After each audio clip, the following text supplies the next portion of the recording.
There is a quiet, almost imperceptible moment that precedes the great encounters of the soul. Before true love enters our lives, the universe begins to speak, not with words, but through signs, dreams, intuitions, and seemingly random events. It's as if existence itself conspires to prepare the ground where love will take root. But to see these signs, one must be awake, aware of what is moving within. What you feel right now may be the prelude to that transformation. Nothing happens by chance, and if you are here, perhaps this message is meant for you. Prepare to embark on a symbolic and profound journey where Jung's psychology meets the calling of love. In the end, everything will make sense. If you believe that love begins within yourself, leave a comment below. I am ready to recognize the signs.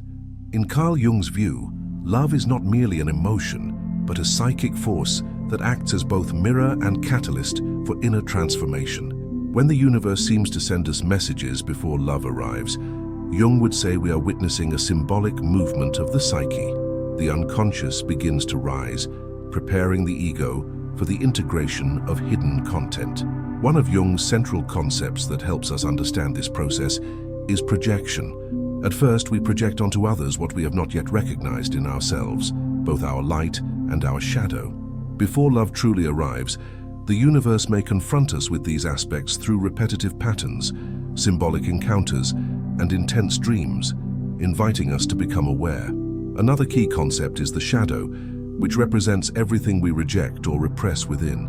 True love can only manifest when there is willingness to acknowledge and integrate that shadow. The messages from the universe are, therefore, invitations to this inner descent. Individuation, the central process in analytical psychology, is the path through which we become who we truly are. The love that transforms and expands can only find space when there is commitment to this journey of self-knowledge. Finally, the integration of feminine anima and masculine animus aspects within the psyche prepares the ground for a more conscious relationship, one in which we do not seek in another what we lack, but share what we have already integrated. These universal messages are not mystical predictions, but synchronicities, meaningful events that reflect our inner readiness for authentic love. They challenge us to listen, reflect, and transform. Before true love enters our lives, something deeper begins to stir: the unconscious.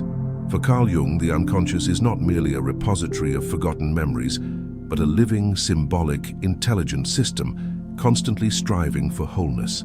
When we are on the verge of a great transformation, such as the arrival of genuine love, the unconscious acts as a subtle messenger, preparing us emotionally, psychologically, and even spiritually for what is to come. However, this preparation rarely appears in clear or logical form. It expresses itself through recurring dreams, inexplicable impulses, intensified behavioral patterns, and emotions that seem to come out of nowhere. It's as if a deeper part of us begins to reorganize our inner world so that we can receive something new. Jung called this the process of individuation, the path through which one becomes what they are in essence. During this process, the unconscious brings to the surface elements that must be seen and integrated before we can truly open ourselves to love. This might involve recalling unresolved relationships, feelings of abandonment, or hidden fears we once ignored. These experiences do not arise to punish us, but to purify us. True love requires inner space, and the unconscious works to clear what obstructs it. Often people experience a period of chaos, solitude, or disorientation before meeting someone who profoundly changes their life. From a Jungian point of view, this is a necessary stage of transition. The psyche is reconfiguring itself, dismantling old identifications, breaking free from social masks and inherited patterns to create genuine openness. The love that follows is not merely an encounter with another person, but a reunion with one's own self. At this point, archetypes manifest with greater force. The archetype of the lover, for instance, begins to awaken even before we meet someone. We may feel inspired, creative, filled with an intense sensitivity, as if we are being prepared to love something greater than ourselves. It is the unconscious inviting us to open our hearts more widely and deeply. Moreover, the unconscious tests us. It may present us with people who symbolize aspects we must recognize, but who do not yet represent true love. These encounters are often deceiving yet essential. They act as mirrors, showing us where we still project our needs, where we still look to another for what we have yet to find within.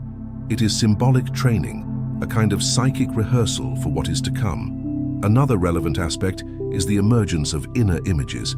Jung observed that before significant relationships, the unconscious may bring forth dream figures representing our inner partner, the animus in women, the anima in men. These figures teach us to recognize love within before it appears outside. They show us the kind of energy we are attracting and what still needs to be balanced to harmonize with that love. This invisible preparation should not be underestimated. Ignoring it may lead to repeating old patterns or entering shallow relationships. Listening to the unconscious, on the other hand, is a way of honoring one's destiny. It allows love to be not a coincidence, but the natural consequence of a matured soul. The universe, therefore, does not send messages in vain. It merely amplifies what the unconscious has already begun to work on. Those who are willing to listen to this inner call will realize that true love doesn't arrive suddenly. It is drawn to a heart that has already recognized it within. There are moments when the outer world seems to mirror exactly what is happening within us. A book appears at the perfect moment. A phrase from a stranger hits deeply. A song plays precisely when our thoughts drift inward. Small coincidences that, to the ordinary mind, might go unnoticed. But from a Jungian perspective, these coincidences are meaningful signs, synchronicities. Carl Jung describes synchronicity as the simultaneous occurrence of two events connected by meaning rather than by cause and effect. In other words, there is no logical explanation, but there is profound symbolic coherence. When we are on the brink of significant inner change, such as opening to true love, these synchronicities tend to appear more frequently, as if the universe were actively participating in our preparation for a new cycle. The universe speaks through symbols, and symbols are the language of the unconscious. They do not communicate directly. They suggest, provoke, and stir something within. They carry multiple meanings and operate on levels beyond reason. That is why before someone who will deeply impact our lives appears, we may start noticing repeating patterns. Animals showing up often, numbers repeating, names reappearing, vivid dreams with strangers. All these can be understood as attempts by the unconscious in tune with the universe to draw our attention to what is about to unfold. These symbolic signs should not be taken as predictions or guarantees, but as invitations to inner listening. Jung believed that the psyche and the material world are not separate. There is correspondence between what happens inside and outside of us. When we are ready to live something new, the world responds. But it takes sensitivity to grasp this non-verbal language. Often, these signs appear during periods of solitude or crisis.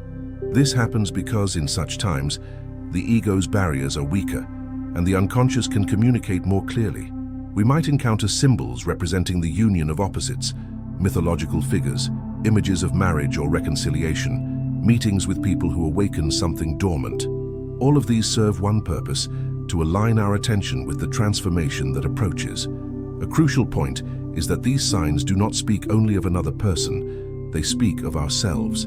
When the universe begins to send symbolic messages, it is helping us see what still needs to be adjusted, understood, or healed, so we can receive love in its fullness. It is common, for instance, to recall old relationships, dream of past partners, or encounter people from our past. These events have a therapeutic value. They show that something within is being re-examined. Furthermore, synchronicities often revolve around themes representing qualities we need to integrate. For example, someone who tries to control everything may begin seeing signs of surrender, trust, and flow. A very rational person may encounter symbols of emotion, intuition, or art. All of these are hints that the love approaching will require a new internal stance, a new way of relating to life. It's not about desperately seeking signs, but cultivating attentive presence. When we connect with the present moment and our inner world, symbols arise naturally. They are responses to silent questions we didn't even know we were asking. They point directions, suggest paths, and prepare us to recognize what is coming. So, when these signs begin to intensify, when the world seems to whisper secrets meant only for you, know that something greater is approaching. The universe is indeed speaking. And if you listen with your heart, you'll understand that true love doesn't arrive randomly. It is preceded by a deep calling, a symbolic dance between soul and destiny. Before conscious love arrives, a confrontation with pain is almost inevitable. Not just any pain, but the kind that rises from the depths, carrying hidden meanings and long-sleeping memories. This period of inner confrontation is, in fact, one of the deepest signs that love is near. For Jung, it is in this phase that the shadow begins to reveal itself most intensely, demanding attention, compassion, and integration. The shadow, in Jungian psychology, represents all aspects of the psyche that were rejected, denied, or repressed. It contains both destructive impulses and forgotten potentials. And before we can open ourselves to a truly transformative relationship, we must face this inner territory with honesty and courage. The love that heals, builds, and awakens cannot coexist with the denial of essential parts of our being. It demands wholeness, and wholeness is born from the encounter with our own darkness.